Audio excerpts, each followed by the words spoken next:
ये बात है 1 साल पुरानी। मैं अपने पिछड़े गांव से दूर शहर में टैक्सी चलाने का काम कर रहा था। मुझे तो अपने गांव से जरा भी प्यार नहीं था, पर मेरी ख्वाहिशें और बढ़ गई थी और आगे चल के अमेरिका जाके बसने की तैयारी कर रहा था। वहां भी टैक्सी ही चलानी थी क्योंकि बाकी कुछ आता नहीं था। अमेरिका का वीजा पाने के लिए बड़े पापड़ बेल रहा था। एक बार पहले वीजा रिजेक्ट हुआ था, दूसरी बार के लिए ट्राई किया, पर उसमें बहुत पैसे भी लगे और मिलने की गारंटी नहीं थी। अगर वीजा मिला भी तो अमेरिका जाने के लिए और बसने के लिए काफी पैसे चाहिए थे। तो पिताजी से लड़ झगड़ कर गांव की हमारी एक पुरखों की जमीन बेचने के लिए मना लिया था। उसी के लिए मैं बहुत सालों बाद गांव आया था। पहले अपने घर गया और फिर से बहुत झगड़ा किया क्योंकि पिताजी फिर से जमीन बेचने के लिए नाटक करने लगे थे। ये हमारे पुरखों की जमीन है बेटा, इसे बेचना नहीं चाहिए। अरे पुरखों की छोड़ो, मेरी सोचो। क्या फायदा है उस जमीन का? खेती बाड़ी तो अब होती नहीं आपसे, ना मैं वहां कभी खेती करूंगा। मुझे तो अमेरिका जाना है, पैसे चाहिए, जमीन बेचनी ही पड़ेगी। पर वहाँ हमारा पुराना मकान है, पानी के कुएं हैं। क्या पिताजी, उस खंडहर को आप घर बोलते हो? इतना छोटा टूटा फूटा सा घर, उसकी मरम्मत भी नहीं कराई आपने। उस खंडहर के लिए आप जमीन नहीं बेचोगे? मैंने सोचा तुम पैसे कमाने लगोगे तो उस खंडहर की मरम्मत करा के अच्छा घर बनाओगे। सठिया गए हो क्या? उस 3rd क्लास खंडहर पर मैं अपने मेहनत के पैसे खर्च करूं? हाँ, इतने बुरे दिन नहीं आए मेरे। मेरी बात मानो, जमीन बेच दो। वो घटिया खंडहर मुझे नहीं चाहिए। पर बेटा, वो घर पहले अच्छा था, अभी भी दीवारें छत मौजूद है। वो मरम्मत करके रहने लायक हो सकता है। वहाँ अच्छा सा मंदिर भी बना सकते हैं। और तो और खेत के अलावा उस घर में कुआं भी है। 2 कुओं का क्या अचार डालना है? अरे खेत में पहले से एक बड़ा कुआं है, वो तो आपने गांव वालों को दे दिया। हमारे कुएं का पानी बाकी के लोग फोकट में इस्तेमाल करते हैं। खंडहर में खुदे कुएं में क्या खजाना छुपाया है जो उसकी परवाह करूं? और मंदिर की क्या जरूरत है? भगवान वगैरह पे तो कतई विश्वास नहीं है मेरा। मुझे कुछ नहीं सुनना, बस जल्द से जल्द कोई बिल्डर मिल जाए तो जमीन बेच दूंगा और फिर इस गांव की तरफ देखूंगा भी नहीं। रात को मैं गांव के देसी ठेले पे शराब पीने गया। उस जमीन को कितने लाख में बेचे, कौन इसे खरीदेगा, यही सोच रहा था कि तभी मुझे लगा कि मुझे कोई देख रहा है। मैंने आसपास देखा पर कोई नहीं दिखा। थोड़ी देर बाद ठेला बंद हुआ और मैं घर के लिए निकला। रास्ते में अंधेरा था। मैं चल रहा था तो ऐसा लग रहा था कोई मेरे पीछे आ रहा है। मैंने बार बार मुड़ के देखा पर कोई नहीं था। अब मुझे डर लगने लगा। मैंने आवाज दी, कौन है? और अंधेरा चीर के एक अजीब आवाज आई, मैं हूं। मैं कौन? मुझे तो कोई दिख नहीं रहा है। अचानक से मेरे सामने एक साधु बाबा आकर खड़े हुए। वो बहुत बूढ़े थे, कमर झुके हुए थे, जैसे उनके पीठ पर कोई बोझ हो। उनकी आंखें लाल थी, बड़ी बड़ी दाढ़ी मूछें थी। वो दिखने में थके हुए लग रहे थे, पर आवाज बिल्कुल अलग और अजीब डरावनी थी। मैंने जैसे तैसे हिम्मत करके पूछा, अब कौन हो तुम? उस साधु बाबा के चेहरे पे हंसी छलकी। उन्होंने कहा, जमीन की चिंता छोड़, कल शहर की वीवी डेवलपर तुम्हारा जमीन खरीदने आएगा और जमीन के लिए 25 लाख देगा। कल 10 लाख रुपए देगा, बाकी पैसे बाद में। ये बोलकर वो अचानक से मेरे सामने से गायब हो गया। मैं हक्का बक्का रह गया। इससे मेरी मन की बात कैसे पता? ये है कौन? कहाँ गायब हो गया? मुझे लगा शराब का असर होगा। घर जाके सो गया और दूसरे दिन सच में बीवी डेवलपर्स का आदमी आया था। उसने हमारी जमीन खरीदने में दिलचस्पी दिखाई। 10 लाख रुपए कैश देकर बाकी पैसे वाइट में देने का वादा करके चला गया। मैं हाथ में मिले पैसे देखकर हैरान रह गया। मतलब कल रात मिले उस साधु का कहा सच हुआ था। मैं दौड़ते भागते उस बाबा को ढूंढने गया, पर वो मिला ही नहीं। रात को पैसे मिलने की खुशी में फिर बहुत शराब पी ली। फिर से मुझे वही वहम होने लगा कि कोई मुझे देख रहा है। जब मैं ठेले से निकला तो फिर से वही किसी के चलने की आहट सुनाई देने लगी। इस बार मैं थोड़ा तैयारी में था। मैंने पीछे मुड़ के देखा तो वही साधु बाबा मेरे नजदीक खड़ा था। तुम फिर से? तुम्हें कैसे पता आज वो? मेरे पूछने से पहले ही वो साधु वैसे ही अजीब सा हंसा और बोला, कल अमेरिका के वीजा के लिए कॉल आ जाएगा। और गायब हो गया। मैं फिर से शॉक हो गया। इसे कैसे ये सब पता? मैं घर जाकर सो गया। दूसरे दिन सच में मुझे फोन आ गया कि मेरा अमेरिका का वीजा मंजूर हो गया है। अब मुझे खुशी तो हो रही थी, पर अजीब सा डर लगने लगा। उस साधु को मेरे जिंदगी में आगे होने वाली चीजें कैसे पता चलती है, ये बार बार सोचने लगा। रात को फिर से उस रास्ते पे गया जहां वो बाबा थे। मैंने पूछा, बाबा आप क्या चीज हो? आपके पास ऐसी कौन सी सिद्धि है जिसकी वजह से आप दूसरों के बारे में इतना जान सकते हो? बाबा मुस्कुराए और बोले, ये एक अघोर सिद्धि है, तुम्हें इससे क्या लेना देना? तुम अब अमेरिका जाओ, तुम्हारा काम तो हो गया ना। बाबा की बात तो सही थी, पर अब मुझे अमेरिका और जमीन बेचने से ज्यादा ये सिद्धि प्राप्त करने में ज्यादा दिलचस्पी थी। अगर ऐसी सिद्धि प्राप्त हो जाए तो अमेरिका जाके टैक्सी क्यों चलाए?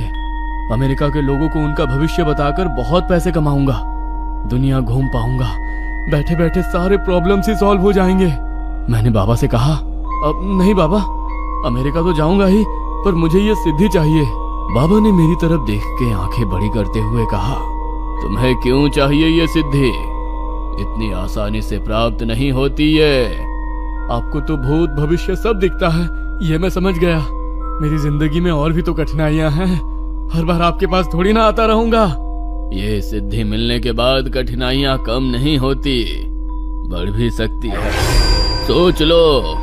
बाबा के सवाल पर बिना सोचे ही मैंने बोल दिया, कोई दिक्कत नहीं, वो मैं देख लूंगा, मुझे बस ये सिद्धि चाहिए। बाबा फिर से डराने लगे और बोले, यह बहुत शक्तिशाली सिद्धि है, ये अगर ठीक से प्राप्त ना कर पाए तो तुम अपना सब कुछ खो दोगे। अब मैं भी देश में आ गया। मन में सोचने लगा, पता है इस बाबा के पास सिद्धि है, पर ये साला मुझसे शेयर नहीं करना चाहता, इसीलिए बातें बना रहा है। लगता है पैसे लिए बिना नहीं मानेगा। तभी बाबा जोर से बोले, पैसे मेरे लिए मिट्टी समान है मूर्ख। मैं हैरान रह गया, बाबा को मेरे मन की बात भी सुनाई दे रही थी। बाबा क्रोध से बोले, अमेरिका जाकर इस सिद्धि के बुलबुले पर तुम अमीर होना चाहते हो, पता है मुझे, पर यह इतना आसान नहीं है। अपने घर चले जाओ, जमीन बेचकर निकलो अमेरिका के लिए, फिर मैं अब तुम्हें कभी मिलूंगा। मैं डर गया। बाबा सिर्फ भूत भविष्य ही नहीं, दूसरों के मन की बात भी सुन सकते हैं। ये सिद्धि तो जबरदस्त है, अब तो जो चाहे हो जाए, मुझे ये सिद्धि चाहिए। मैंने हाथ पांव जोड़कर बाबा से माफी मांगी और सिद्धि मुझे मिले इसके लिए प्रार्थना की। बाबा शांत होकर बोले, ठीक है, अमावस की रात को विधि शुरू करते हैं, पर ये सबके सामने नहीं कर पाएंगे। किसी सुनसान जगह में कल रात मिलना। पीने के अलावा पानी का इस्तेमाल मत करना, ना मुंह धोने के लिए ना नहाने के लिए।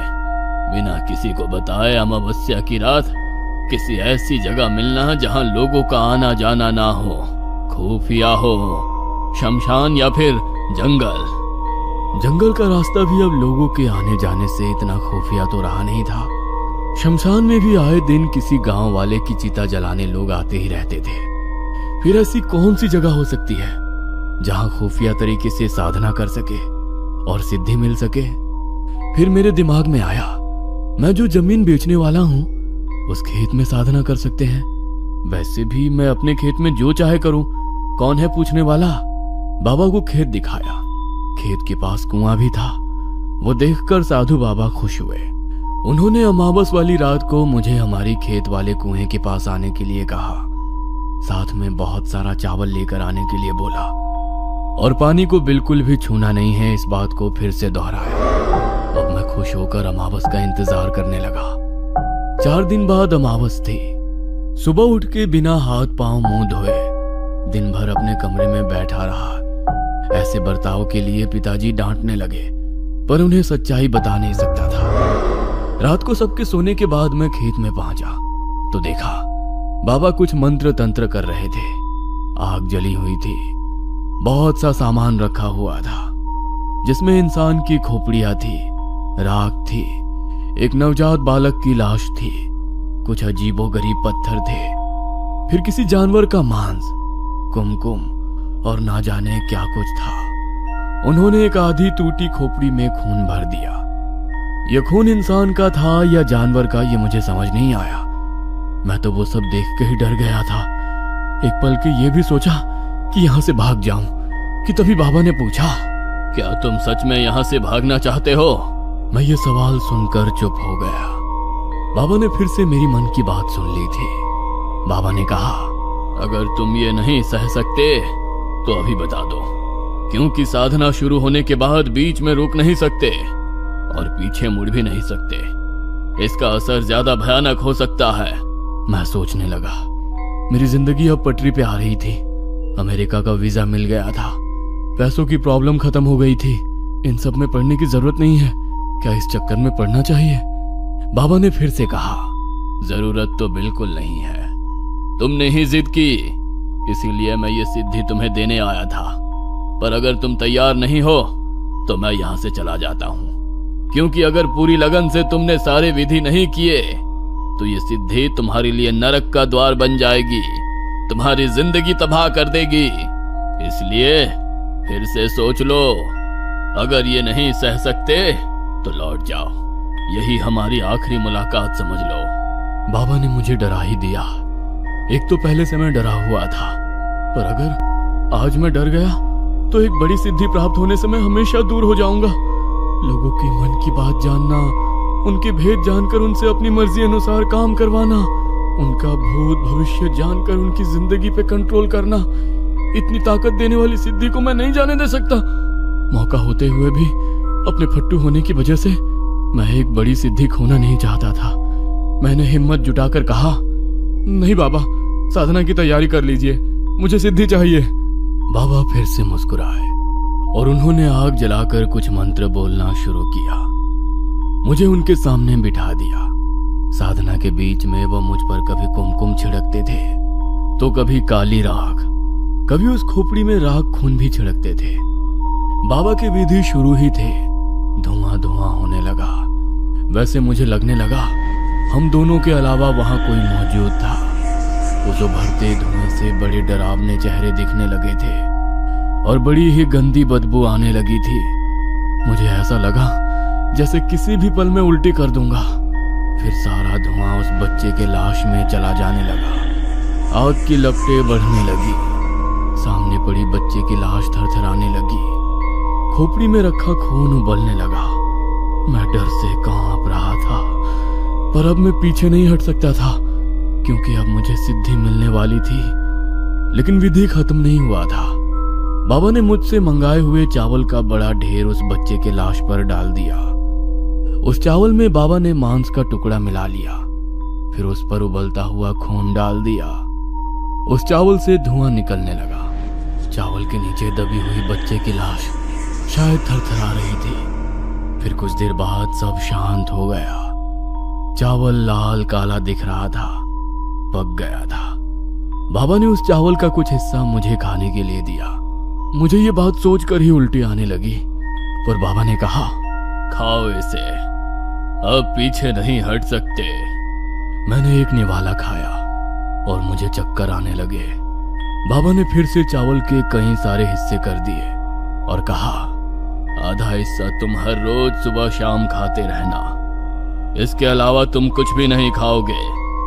अगले 8 दिन पानी को छूना भी मत, नहाना नहीं है और कुछ धोना भी नहीं है। और ये चावल का दूसरा हिस्सा है, वह हर दिन थोड़ा थोड़ा इस कुएं में डालते जाओ और देखो मछलियां कैसे खाती हैं। जिस दिन मछलियां चावल को मुंह लगाना बंद कर देंगी, उस दिन समझना तुम्हें सिद्धि प्राप्त हो चुकी है।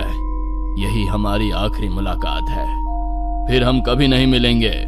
ये कहकर बाबा जोर जोर से हंसने लगे।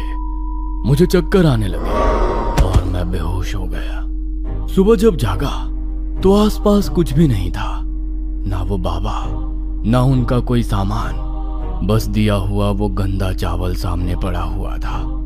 अब वो कोई देख ना ले, इसलिए मैंने खंडहर वाले घर में जाकर वो छुपा दिया और अपने घर चला गया। मेरी हालत देखकर पिताजी डर गए। वो पूछने लगे, अरे क्या हुआ है तुम्हें मेरे बेटे? मैंने दूर से ही उन्हें कहा, अब आप मेरे मामले में दखल देना बंद कीजिए। जमीन बिक गई है, अब उस तरफ गलती से भी मत जाइएगा। मैं आधी शहर के लिए निकल रहा हूँ, गुड बाय। ये कहकर मैं वापस खेत में गया। ये जरूरी था, वरना मेरे पिताजी मुझे ढूंढते हुए खेत में आ जाते तो सारा भांडा फूट जाता। खेत में आने के बाद मैंने चावल का एक छोटा हिस्सा मछलियों को खिलाने के लिए कुएं के पास जाने के लिए निकला, पर खेत वाले कुएं पे गांव की औरतें पानी भर रही थी। मेरे बाप के खेत वाला कुआं गांव वालों को देने की वजह से ये प्रॉब्लम हो गई थी। अब क्या करूं? उन औरतों ने देख लिया तो दिक्कत हो जाएगी। मैं वापस खंडहर वाले घर में आकर बैठ गया।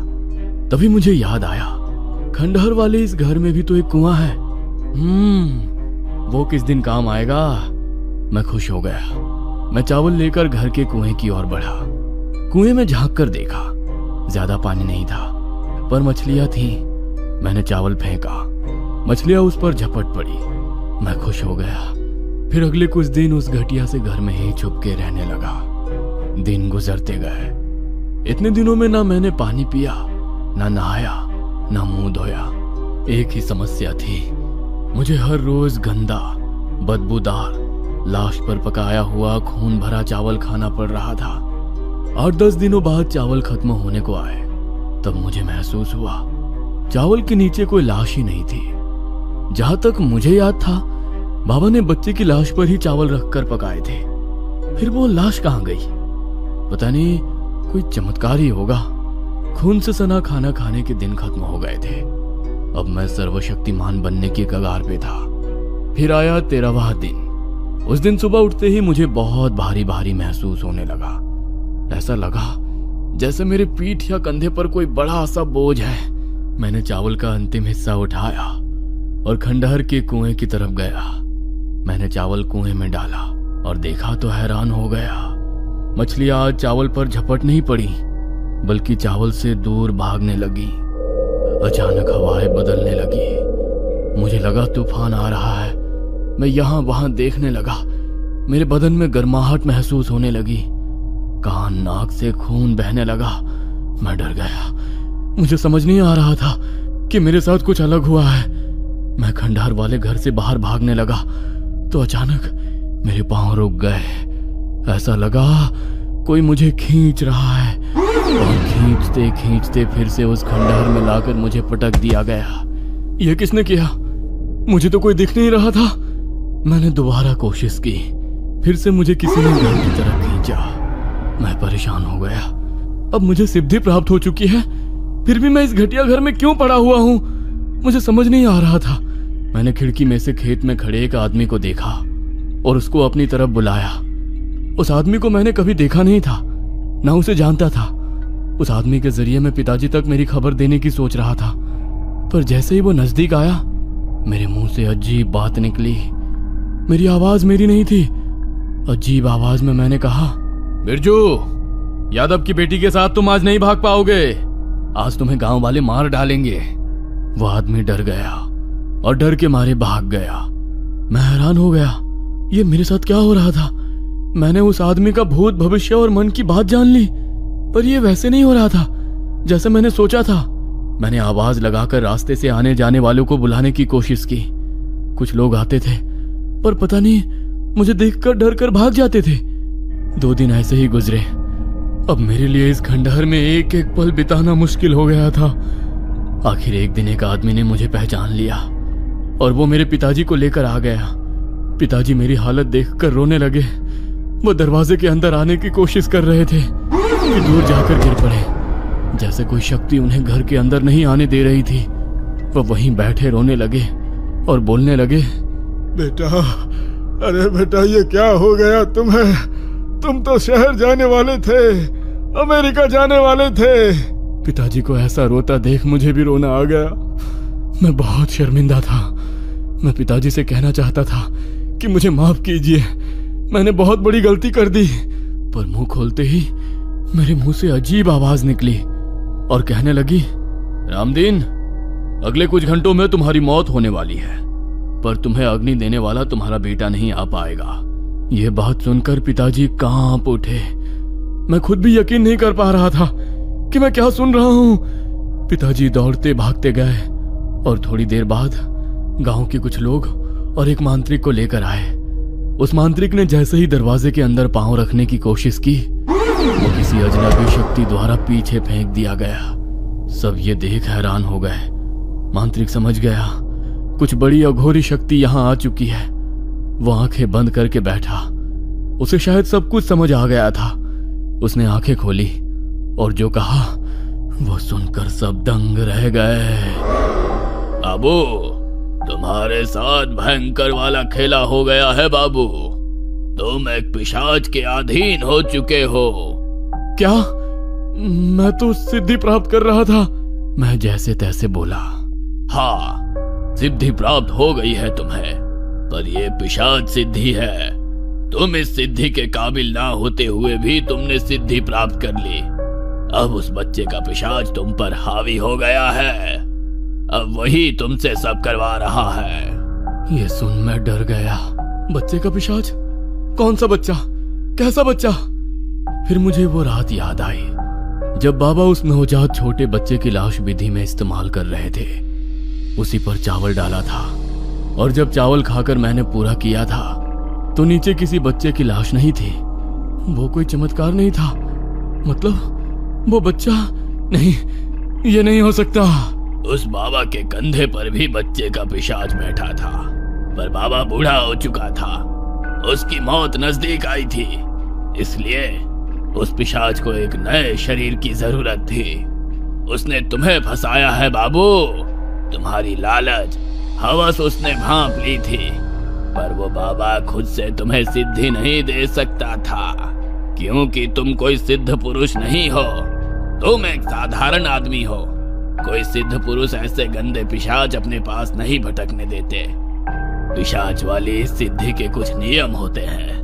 अगर सिद्धि प्राप्त करने वाला आदमी सिद्ध पुरुष ना हो तो वो सिद्धि प्राप्त करने के बाद पिशाच पर काबू नहीं रख सकता। अगर वो आदमी किसी भगवान को नहीं मानता तो पिशाच उस पर हमेशा के लिए हावी हो जाता है।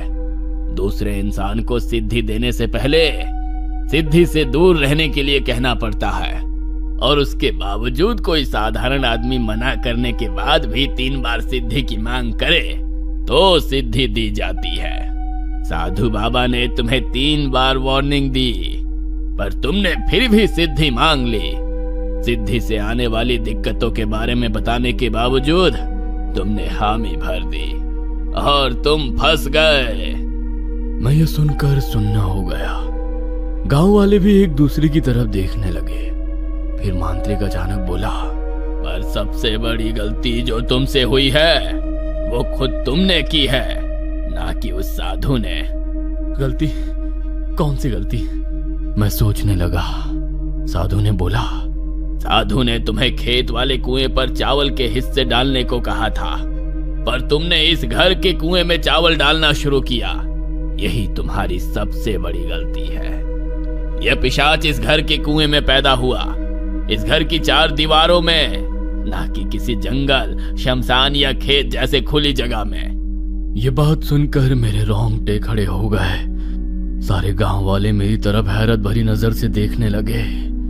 मांत्रिक ने कहा, खुले आसमान के तले किसी कुएं या नदी पर चावल डालते रहते तो तुम भी हर जगह जा सकते, या हम तुम्हें पकड़कर किसी मंदिर ले जा सकते जहां से पिशाच भगाया जा सके।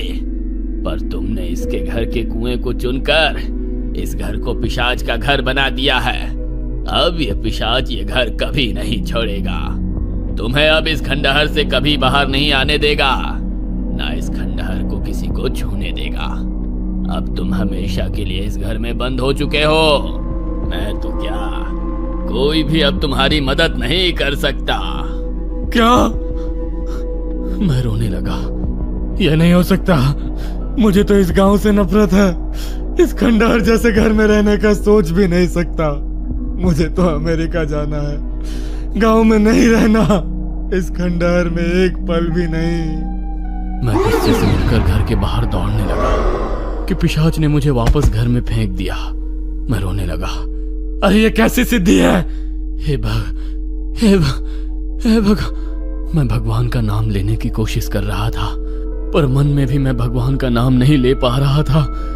मुझ पर पिशाच ने पूरा काबू कर लिया था। फिर मेरे दिमाग में आया, ये सारी जमीन वो बिल्डर खरीद चुका है, वो ये खंडहर तोड़ देगा, फिर तो मैं आजाद हो जाऊंगा।